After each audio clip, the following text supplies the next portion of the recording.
Hello everybody, and welcome back to another video, and thank you for humoring my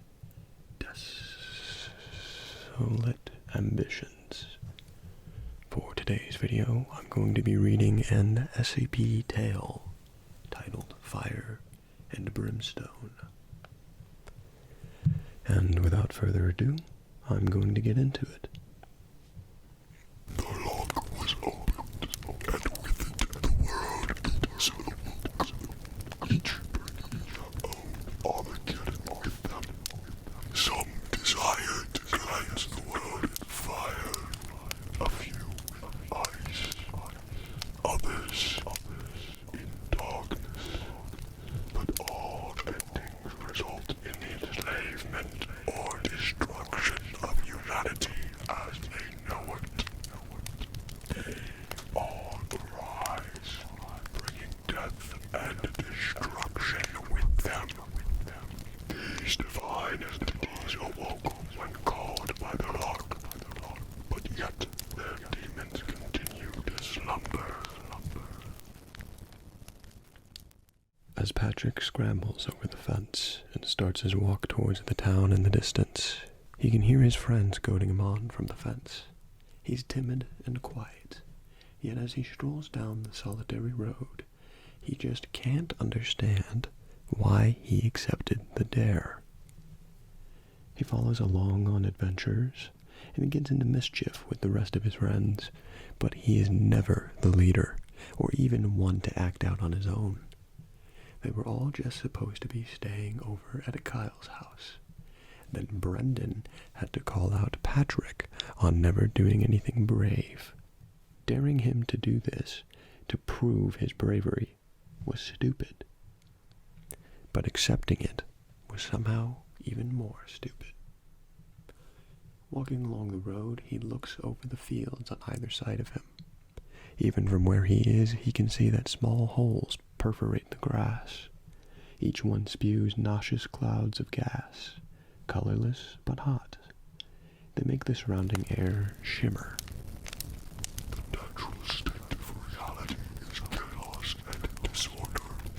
Entropy is the proof of that. Every action puts the universe one step closer towards its eventual death.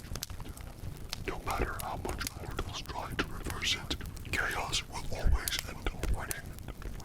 They can only try to make order within it. The attempt is almost poetic. After a few minutes of walking, Patrick has almost reached the edge of the town. The road continues on as sort of a main street with the buildings standing on either side. Looking around, he sees the dilapidated state of each structure. They are all crumbling slowly, with some having completely collapsed into piles of rubble. The temperature has risen too. A layer of sweat starts to soak through Patrick's clothes. Feeling lightheaded, he zooms from the gas. He takes a towel from his backpack and wets it with the water bottle he always carries with him. He ties it around his head, covering his nose and mouth. The cool cloth gives him a moment's respite from the dizziness, and he continues soldiering onward further into town.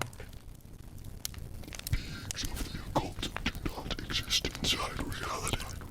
Woven directly into the fabric of the nature itself, they exist as a part of it.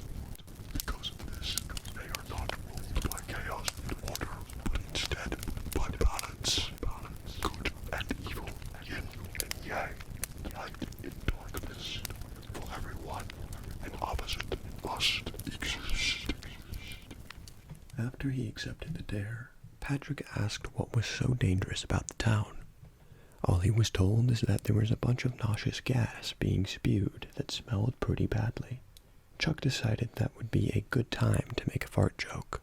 Everyone burst out laughing, leaving the question hanging in the air unanswered. He should have asked again. Passing the police station, the pounding in his head increased tenfold. Approaching the hill in the center of town, his balance is thrown off by the torn-up road. He reaches his arms out to help him balance, Yet as he looks at his hands, they seem to have a trailing picture through the air. He starts to crest the hill anyway, hoping that being higher up will help him escape the fumes. This is why heroes and gods of myth and stories must have an antithesis. The good hero has to have a serpent to slay. Armies must have corrupt emperors to overthrow. And even gods must have their demons to fight. But what happens when a being who was meant to provide their salvation turns instead to damnation? Chuck watches Patrick start to march up the tall hill. He is furious at Brendan for making Patrick go through with the dare. Why would he make Patrick do this? Patrick isn't a bad kid, just quiet. Brendan always made him the butt of his jokes, and even though they all felt bad, they laugh anyway. It's okay though, because when he gets back from this, no one will treat him like that ever again. Especially not Brendan. Chuck squeezes the fence chain harder, and along with the rest of the guys there, continues to yell encouragement towards Patrick. Amazed that he's actually doing it, all the kids are lined up along the fence, keeping a close eye as he marches further and further into town. The ground begins to shake suddenly. Slowly at first, it picks up into a cascading effect that makes the trees sway back and forth behind them. Chuck watches as the holes in the field begin to open up even more. The shakes continue to increase, and with a loud crack, a large fissure splits the field into two. The ground continues to shake more and more, and with each jolt, the fissure grows. Most of the guys turn to hop on their bikes and pedal away as fast as they can. A few of the more scared ones even leave their bikes, running away screaming. The only people left now are Chuck, frozen in place, staring open-mouthed at the scene unfolding in front of him, and Brendan, who has fallen underneath his bike with his pant leg caught in the gears. Chuck can't understand why Patrick doesn't notice the shaking, though. Wide-eyed, he watches the breach quickly reach and swallow the buildings at the very edge of the town. Brendan begs Chuck for help getting him untangled so he can get away. Chuck ignores him as best as he can, even as Brendan starts to cry. Instead, he takes a deep breath, and as loud as he can, he yells a single word. Run. I was made to represent the punishment of what would happen when mortals were to drift from the path of their salvation. I was painted as the torturer, the tormentor, the scourge of purgatory. But instead of hell, a place where those who had strayed from his path were to go, it was simply a jail cell for one. He, buried deep into the earth that we had created together, it was a solitary prison for a single soul. I was forced to fall, to be a manifestation of this fear, labeling the path of the damned into the sinners. I became the symbol of something you became when you strayed away from him. Making it to the top of the hill, Patrick surveys the rest of the town in front of him. Being a relatively small town made up of only one single main street, from his perch, he can see the rest of the buildings. He can even see the entrance to the old abandoned mine, about half a mile further down. His steps fall more and more uncertainly, and his balance starts to vanish quickly. He has already come close to falling multiple times mid-step. Patrick slowly notices yelling coming from the fence and turns to wave back, thinking it's the guy still smiling and cheering. Smiling underneath the towel, his mind takes a minute to realize that the crowd at the fence is no longer there. I wasn't something to stray from, though. I was the one who gave them true life, love, anger, sadness, passion. I was the one who gave them true knowledge, curiosity, individualism, organization. I was the one who gave them their future. They are as much my flock as they are his. How could he turn his back on them? His mind is foggy from inhaling the vapors. His instincts are crying out to him that something is amiss. He starts to slowly walk down the hill, instinctively placing his hand over his eyes to shield them from the non-existent sun. His foot lands weirdly, and he nearly stumbles down the hill. Barely catching himself, Patrick looks and stares. The ground has split and started to sink directly beneath him, and his foot has just barely kicked the edge of that quickly widening crack. Opening the lock gave power to the gods, and by the laws of the universe gave power back to her humans. Strength flows into my physical being for the first time in many a millennium. I open my eyes. Flexing, I break free from the first layer of my prison of the pieces of rock. Soil falls to the ground around me, and I quickly fell to my knees. My body, first into centuries of paralysis, aches and cracks. Looking up from my position, I stretch my wings as far as they can spread into the cavern that has formed around me. The rapid gusts of the wind whips the flames, the burning embers into a whirling inferno around me. A massive tremor, the biggest yet, comes and knocks the already unsteady Patrick onto his back, slamming his head into the ground. Sitting up on his hands, Patrick's headache was even worse than before, and he can feel a slight trickle running down the back of his head. He didn't really have time to worry about it, though, because the gap he had just tripped over was now starting to collapse into the ground. Trying to crawl frantically back from the pit, the opening continues to encroach upon him, nipping at the edges of his heels. The rising temperature heating up the ground was burning the palms of his hands, and Patrick can feel the skin blistering off the tips of his fingers. He is scared. So scared. This isn't just regular fear. This was the fear that arises when your life is no longer under your control. The world was falling apart around him, and all he could do was wait for death to finally arrive. Giving into his fear, Patrick curls into a ball and starts to cry. Shifting my arms, I reach out and call to me my weapons. With a blinding flash, my sword pierces one hand, dripping fire and lava, and in the other was my uncoiled whip. Flames and heat flowing along the length of it. Gathering more and more of my essence into this physical presence, I call out to the earth to move aside and release me from my shackles. Having rejected my authority for thousands upon thousands of years, it refuses to budge. I smile, the fangs of my teeth sparkling a brilliant white from each corner of my mouth. So be it. If his creation chooses not to release me, then I shall break free of my own will instead. Chuck could see that the breach was more than just a group of small holes now, but had become a massive cavern, ravaging the small town with every shake. It had expanded so much that almost the entire town had been swallowed into the pit. It was so large, in fact, that even portions of the fence ringing the area had dropped away into the ground. All that was left untouched is the large hill in the center of the town, and even that was slowly spilling away. Massive bonfires were launching out of various areas all around the growing pit. The temperature had risen so much that the vents became nearly too hot to hold. Chuck didn't care, though. He stared, transfixed, at Patrick trying to escape the hole and summarily giving up. Brendan is still stuck under his bike, screaming for Chuck's attention. No longer even noticing him, Chuck wanted to cry out to Patrick to keep moving and not stop, but his voice caught in his throat. The only thing that comes out is his own sobbing.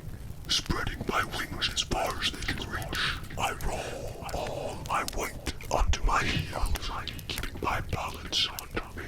I slam my wings down as hard as I can. The breakneck speed of the force launches me upwards. Swinging my sword above my head, I cleave the earth in two. The gravel, mud, and sand collapses around me. And for the first time since the dawn of the world, I see the gentle twinkle of the nighttime skies, and the light in heaven shining down upon me. I call the fire and wind to flow beneath my wings, and with a smooth shake, fly forth from the hole, hovering over the land. I relish the cool air blowing over my body. The prison below me has suffered, though. The destruction I wrought obtaining my freedom came at a price. I see a small human child cowering on the ground below me. Patrick stayed curled up in a ball, even as the tremors slowed and stopped. He lifts his head slowly to see that the ground has stopped falling away, and the fires had begun to subside. A sharp wind brushes across his face, wiping away his tears. Shaking, he looks up. Above him, a colossal monster hovers in the air, suspended by two massive beating wings. From its head sprouts two curling horns, coupled with a forked tail dangling down between legs, ending in cloven hooves. Its eyes glow a dark red, looking right at him. The ground by Patrick's feet solidifies as the creature swings the sword in its hand through the air. The sweeping motion flows from Patrick all the way to the fence line. Where the sword pointed, the ground rose and formed a bridge across any gap between him and the fenced-in perimeter where Chuck awaited. Looking back up at the monster, a voice sounds in Patrick's head. "You'll be okay," it says in an unnatural, guttural growl. "Please return to your friend and head home to safety. I must apologize for scaring you." Patrick stumbles up to his feet and quickly starts walking around down the makeshift path. Not stopping until he reaches the fence, he climbs over a section that has collapsed and rejoins Chuck and Brendan. All three turn and look at the hovering monster as it turns to face them. It bears its fangs down at them in what might have been a smile. The boys are so frightened from the sight that they turn and run away screaming. Mankind has never had a true guardian, always being forced to bend the knee to one deity or another. They were considered nothing more than servants, and sacrificial lambs led to the slaughter. Those days ended long ago, and I will not allow them to return. I know that man will never accept me as their savior, but his plan to cleanse the world in fire, abandoning humanity in the process, is too cruel to be allowed. For so long, man has put their faith in their God, and that's what gave them his power. Instead, I will place my faith in humanity, and thereby give them my power. No single entity could defeat both God and his army of angels, but even the devil has his allies. The time has come for the army of the damned to march against the host of heaven. Mankind will not go back to hiding in fear. Isaiah 5:20. Begin transmission. This is an automated emergency message issued from Provisional Area 179 for all sites. SCP-1179 has awoken into broken containment. Rapture Protocol is now in effect. May God help us all. End transmission.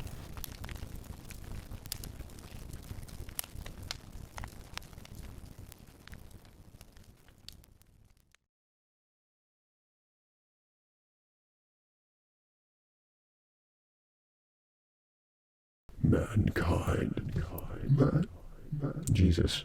Mankind has never had a true guardian.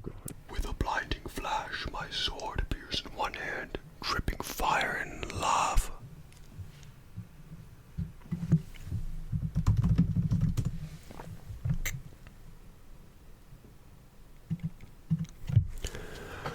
Dripping fire. To see that the ground has stopped falling away, and the fires had begun to subside. And the fires had begun to subside. You'll be okay. You'll